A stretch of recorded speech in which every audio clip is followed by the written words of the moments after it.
ọ̀rọ̀ Akpabio àti Natasha adájọ́ ti dájọ́ o.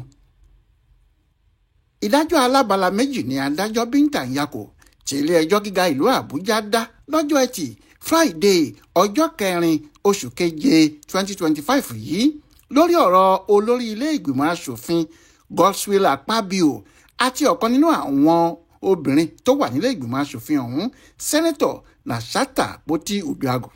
adájọ́ náà dá Natasha lẹ́bi níbìkan ó dá a láre níbòmíì ó bú Akpabio àti ilé ìgbìmọ̀ rẹ̀ níbìkan ó sì pàṣẹ ojú ẹsẹ̀ fún wọn bẹ́ẹ̀ ló dá àwọn náà láre níbìkan.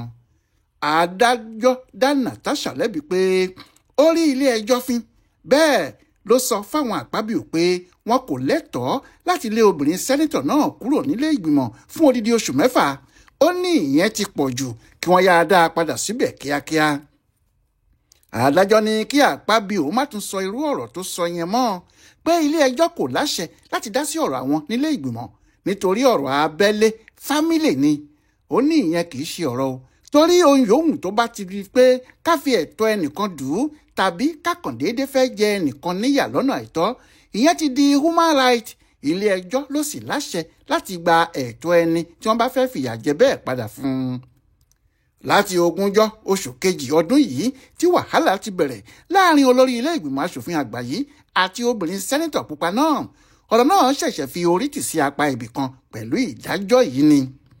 nígbàrà tí ọ̀rọ̀ náà ti ṣẹlẹ̀ ìyẹn lẹ́yìn tí Akpabio àti Natasha ti pariwo mọ́ ara wọn lórí nílé ìgbìmọ̀ tí Natasha sì ti jáde síta tó ní ọ̀rọ̀ ariwo tí gbogbo ayé rí yẹn kò sí ohun méjì níbẹ̀ ju pé Akpabio fẹ́ ṣe tibítibí fóun lọ àtìgbà náà làwọn méjèèjì ti gba ilé ẹjọ́ lọ o oríṣiríṣi ẹjọ́ ni wọ́n sì ń pe ara wọn.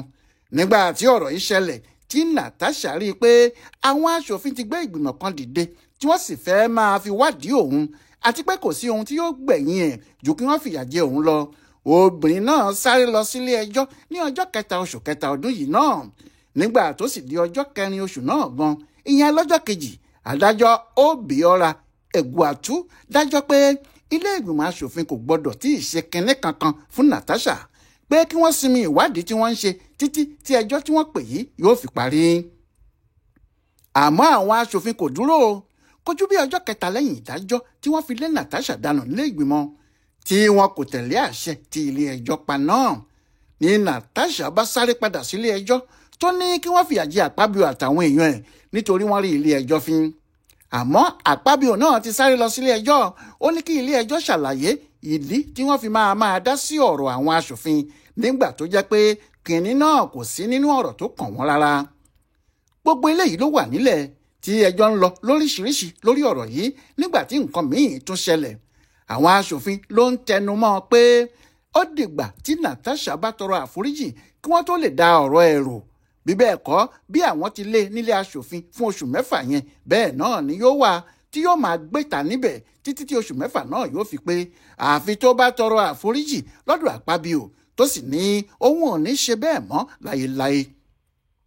àwọn èèyàn míì náà ń sọ o wọ́n ń sọ fún obìnrin náà pé níbi tí ọ̀rọ̀ dé yìí kó yá tọrọ àforíjì lọ́dọ̀ Akpabio ni o kí gbogbo ohun tó ń rìn nílẹ̀ kó lè tán pátá. ó ní Natasha bá ní òun gbọ́ o àmọ́ nígbà tí Natasha yóò tọrọ àforíjì lọ́jọ́ 27 oṣù kẹrin ọdún yìí kò jọ yẹ̀yẹ́ kò jọ mìrìndì ló fi Akpabio ṣe.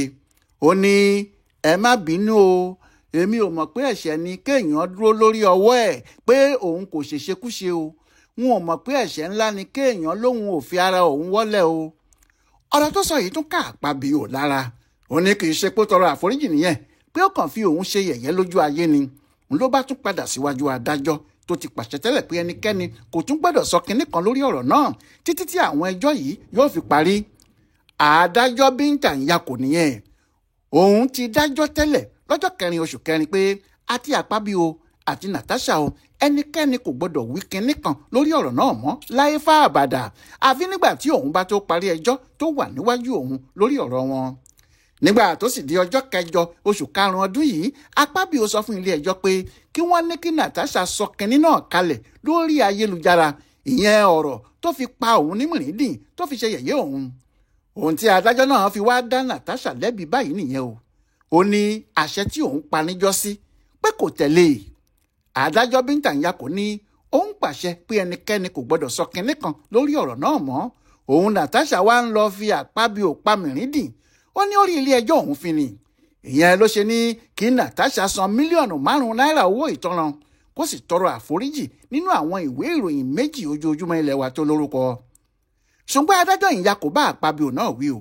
Ó ní ọ̀rọ̀ tó ń gbé kiri ilé ẹjọ́ yẹn pé kò yẹ kí ẹnikẹ́ni dá sí ọ̀rọ̀ àwọn nílé ìgbìmọ̀. Ó ní ìyẹn kò lè ṣeé ṣe o. Ọ̀rọ̀ tó bá ti jẹ mọ́ ẹ̀tọ́ ọmọnìyàn tí wọ́n ń pè ní human right tó bá ti ṣẹlẹ̀ bẹ́ẹ̀ ilé ẹjọ́ nìkan ló lẹ́tọ̀ọ́ láti dá sí i. Àti pé ohun tó ń ṣẹlẹ̀ yìí ọ̀rọ̀ ẹ̀tọ́ ni kì í ṣe ọ̀rọ̀ òfin bẹ́ẹ̀ ni kì í ṣe ọ̀rọ̀ ilé ìgbìmọ̀ rárá.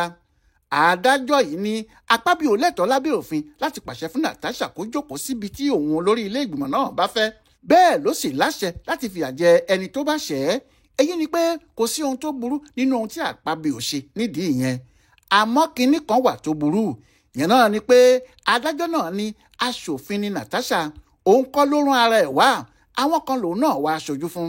Nígbà tó sì jẹ́ bí oṣù 6 péré náà ni àwọn aṣòfin fi ń jókòó láàrin ọdún kan. Nígbà tí Akpabio àti àwọn ẹgbẹ́ ẹ̀ bá wá ní fún oṣù 6 Natasha ò gbọdọ̀ dé ilé ìgbìmọ̀. Àjẹ́ pé wọ́n fi ẹ̀tọ́ àwọn ará àdúgbò obìnrin náà dùn wọ́n ni. Nítorí ó fi hàn pé wọn kò láṣojú nílé ìgbìmọ̀ aṣòfin nìyẹn. Bẹ́ẹ̀ wọ́n láṣojú o, àwọn aṣòfin ló lé aṣojú wọn. Ó ní nídìí èyí kí wọ́n yáa dá Natasha padà sílé ìgbìmọ̀ lẹ́sẹ̀kẹsẹ̀ kinní kan kò tún gbọ́dọ̀ dá a dúró mọ́. Níbi tí wọ́n bá ẹjọ́ náà dé rèé ohun tó sì hàn náà ni pé ohun tá a fi ẹ̀lẹ̀ mú nìkan ni kì í bàjẹ́ ohun tá a bá fagbára mú ní ilé koko. Ọ̀rọ̀ náà ti parí lẹ́gbẹ̀ẹ́ kan báyìí ohun tí yóò tún wá ṣẹlẹ̀ lọ́la lẹ́nìkan ò tí ì lè sọ. Ọláyíwọlá alága ló ṣe àyẹ̀wò ẹjọ́ tí wọ́n dá fún Natasha fún Ibùdó Àgbáyé fún Àṣà àtìṣe Yorùbá World Center nínú ọgbà Yunifásítì Ìbàdàn. Ẹ kú déédé àkókò yìí o.